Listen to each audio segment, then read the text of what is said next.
In this lesson, I'm going to show you how to import and export brushes in PSP. As you can see here, I have Blue Butterfly PSP image open, and in my layers palette it shows the different layers. I have highlighted the layer called Butterfly. It has no drop shadow or blurred layer behind it, so it will do nicely for creating a brush out of it. And how we're going to do that is to export it in as a new brush. So we go up here to File, we go down to Export and Custom Brush. I have already been working with this, so it has already been named Blue Butterfly. But as you can see, this image is the same as the one we are creating a brush from. Give it a name, whatever your image is, and you can put your name as the author. I have put mine here, and the copyright is errorsimages.com, which is where this butterfly, which was tubed by Eva, Texas, came from. What we want to do is to make certain that the edit path is correct. I have highlighted brushes, and I wanted to go into my documents, my Corel Paint Shop Pro 16 brushes folder. So in order to do that, we have to make sure that it shows up down here in this line where it says Save To.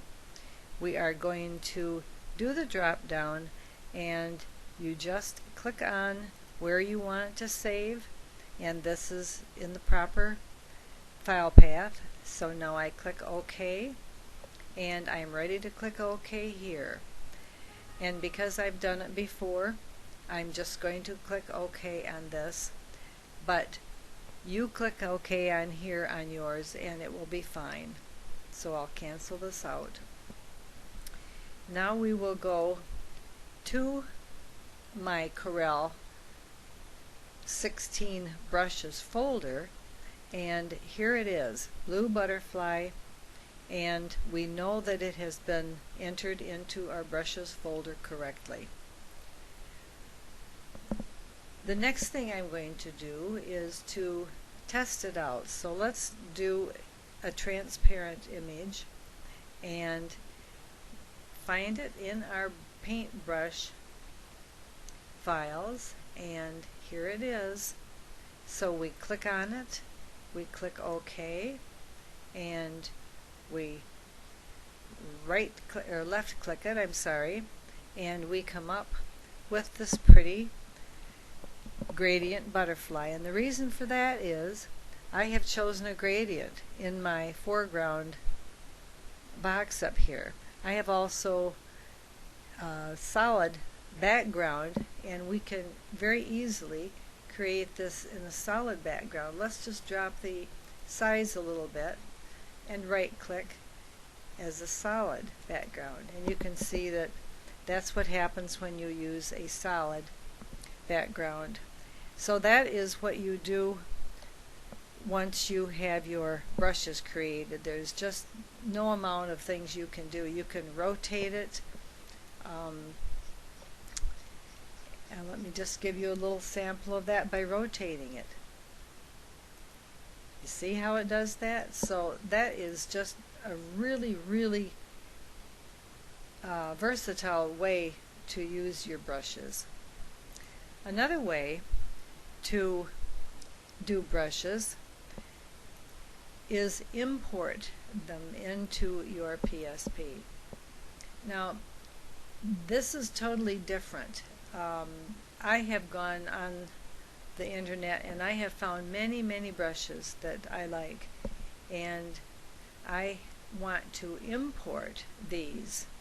So I go to File, Import, Custom Brush, and this Import Custom Brush box comes up, and we have Open here. So you click on that, and what we're going to do is go to where you have your brushes saved. In my case, I have in my documents, I have a folder called All Kinds of Brushes.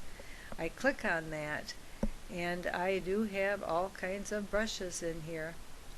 And it's a lot of fun to collect these, and many of them you're going to find are in ABR files. So I'm going to click on this ABR file, and all of these tulips show up in this area that were in that file. So let's choose one or all. If you wanted to add all, you could add all. Whoops, excuse me. I already worked on this, but here it is, add all. Now if I want to remove all, I just remove all because I made a mistake.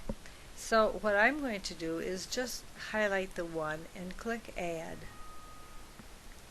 And I've been messing with it, as you can see, so I have to click another name. So I will find another one. We'll just use 2. Add that one. Click OK. And now what we do is go back to my brushes, and we need to look for the Coloral Brush 2. And here it is, right here. So we know that this has been imported into our brushes. Let's test this one out. Let's go up here. Well, first click on your paintbrush and go up here to the file, and we're going to be looking for Coloral 2. And here it is. So we click it, click OK, and now we're ready to put it on here. But again, it is too big because my image is too small. So let's just drop this image down a little bit. I'm scrolling it with my mouse. And again, I'm going to use the foreground properties over here, and I have it set to a gradient. So let's just click this. One time gives you that. Let's click it about 3 times to make it more pronounced. And now we have a very pretty tulip. And this is how you import and export brushes, and I hope that you have enjoyed this tutorial and that it has been very useful for you.